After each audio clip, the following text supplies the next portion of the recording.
ladies and gentlemen, and all incorporated transhuman algorithmic entities as defined by the European Union Court of Human Rights, live from the near future, in association with King Waspinator Studios, and filmed before a live studio audience in beautiful downtown Icon City, Total Party Skills presents yet another episode of America's Next Top Antichrist, with your host, King Krampus. And now here he is, the moment you've all been waiting for, King Krampus.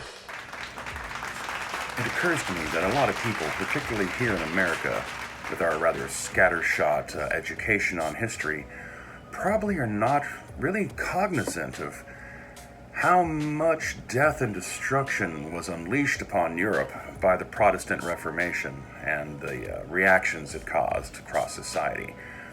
Martin Luther nailed up his little list of complaints, and all hell broke loose within a century, as Christians turned on Christians for being the wrong kind of Christian. Everything has happened before, and it will happen again. Now, as an American white person, I am actually of mixed race. There's the reason why Americans came up with the idea of white people as a generic term for Europeans with similar skin colors, because it was a way to defocus the fact that Europeans are actually a bunch of different smaller races that might on the surface have similar characteristics, much in the same way that the different races you find in Africa have certain similar physical characteristics, but they're not actually the same peoples. But since a lot of American whites are mutts, mixtures of German and Swede and English and Scottish and Irish and Italian and Polack, and to varying little degrees, genetically speaking, a lot of us are not any more than 30% of any one thing. And if you're only 30% of a race, are you really a part of that race? It's somewhat questionable. It forces us into a position where either we have to accept this artificial blanket universalist white person as our identity, or we have to pick and choose which one of our ancestral threads that we want to identify with and mark ourselves at. And so, for those reasons is why I'm going to bring up the fact that I am a descendant of Huguenots. Who were the Huguenots? Well, once again, everything has happened before and will happen again. After Martin Luther, he didn't just up and create all the different Protestant churches, obviously, the various denominations. One of the early figures who came along that helped give shape to the Protestant movement was a man named Calvin, based out of Geneva, Switzerland. That's where this came from. This is the Calvin Bible, at least the basic prototype. Quite a few, actually, of the modern, common Protestant churches are actually derived from Calvinism, but some of his earliest followers were the Calvinists in France.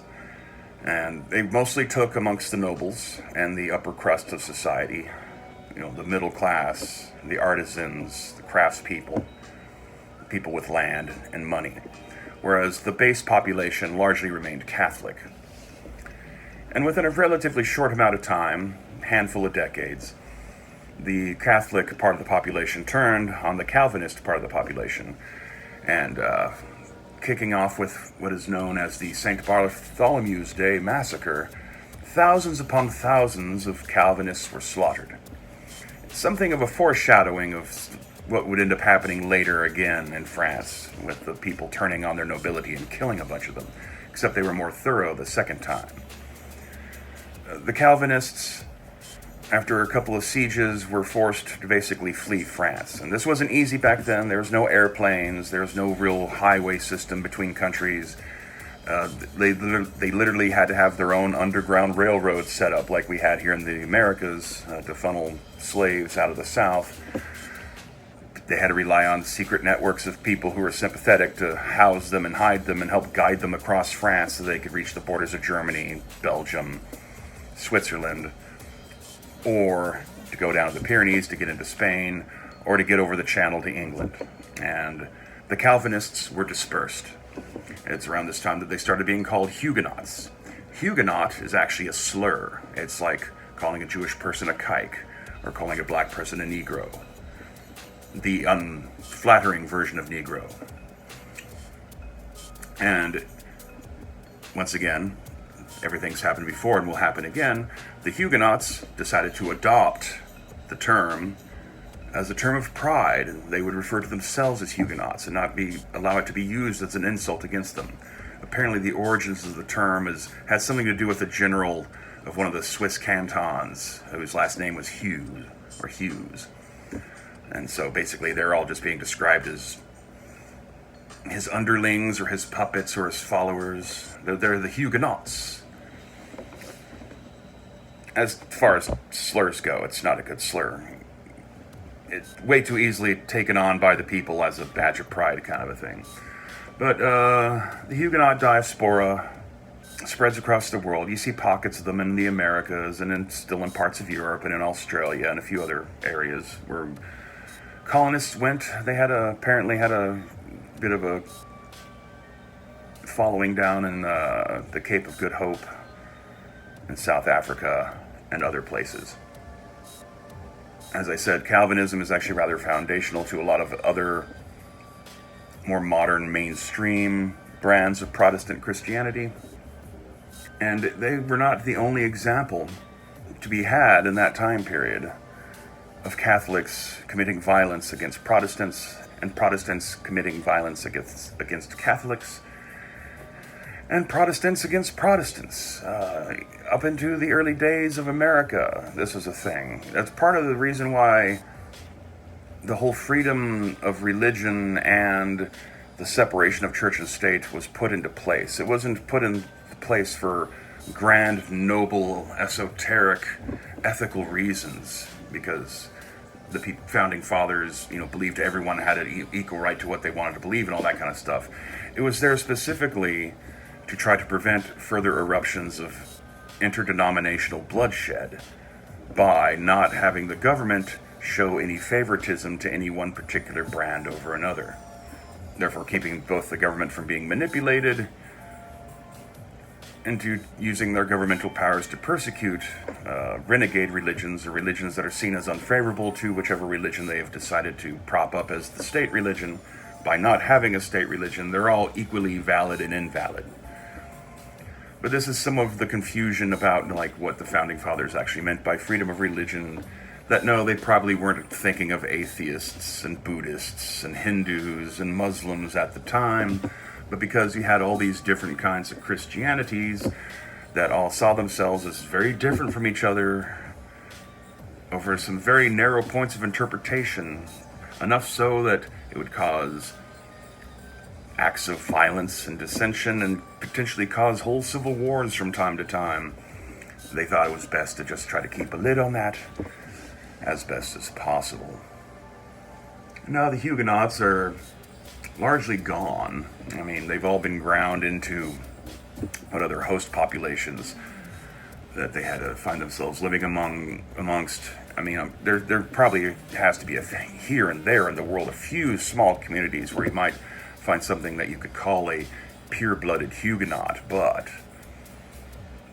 they are the exceptions. Most Huguenots are now crossbred, generations back at that. You really got to go back a ways to really plant your flag on the Huguenot hill. But that's hardly a new thing for human beings to do either when it comes to selectively choosing a slice of their religious ancestry as their primary identifier, and then all the baggage that comes with that. Just imagine, if you will, all these centuries later, of all the people who have Huguenot ancestry decided to get back together and are like, you know what? Fuck France. That's supposed to be ours. It's not even like they're just a bunch of shit-kicking fucking rubes who were chased out of the country. These were the people who actually had power in France, who were stripped of their power and forced into exile.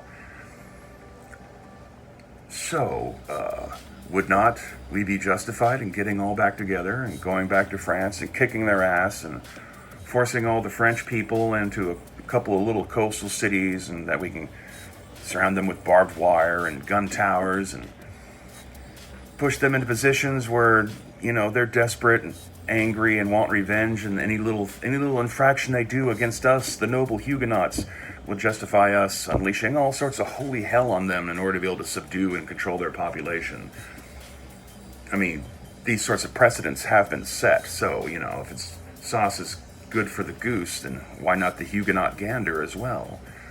But no, I don't think that's going to be happening anytime soon, because the Huguenots are actually a pretty foundational group when it comes to what we consider to be modern civilized values.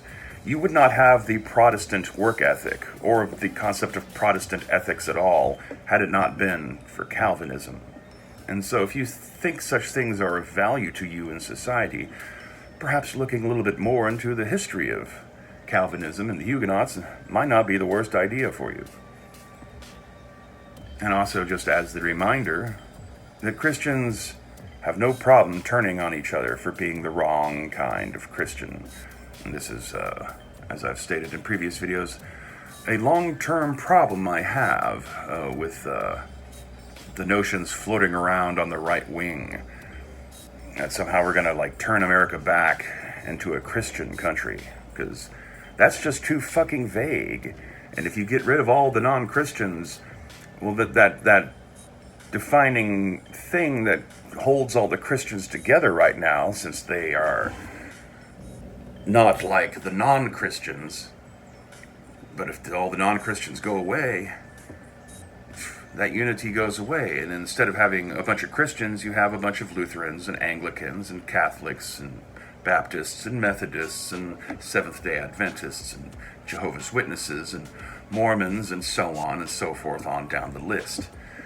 And it will not take very long for them to start becoming paranoid of each other, because the other Christians are doing it wrong. They're going to hell because they're not respecting Jesus the right way, not the way you were told when you were a kid.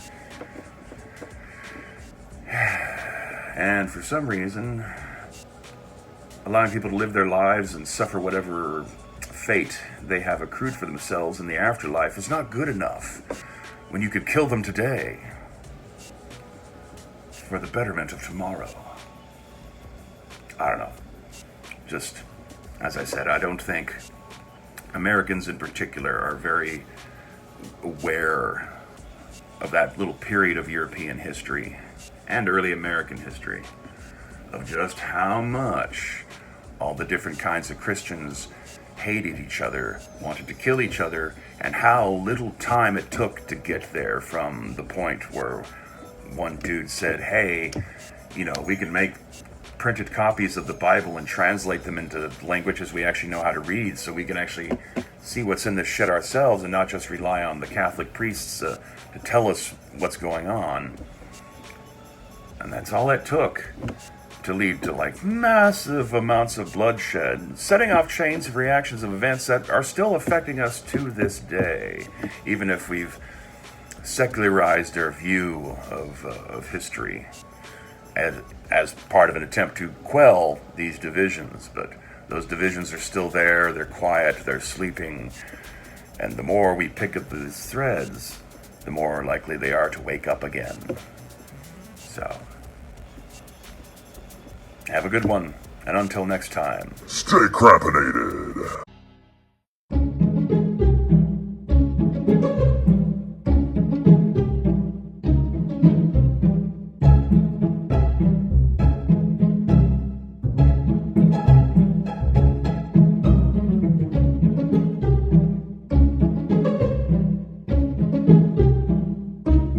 Revenge of the Lesbian Illuminati, the role-playing game. America's #1 lesbian college witch retro 50s Hollywood occult conspiracy RPG.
And yes, Revenge of the Lesbian Illuminati is real. It's one of my thicker books.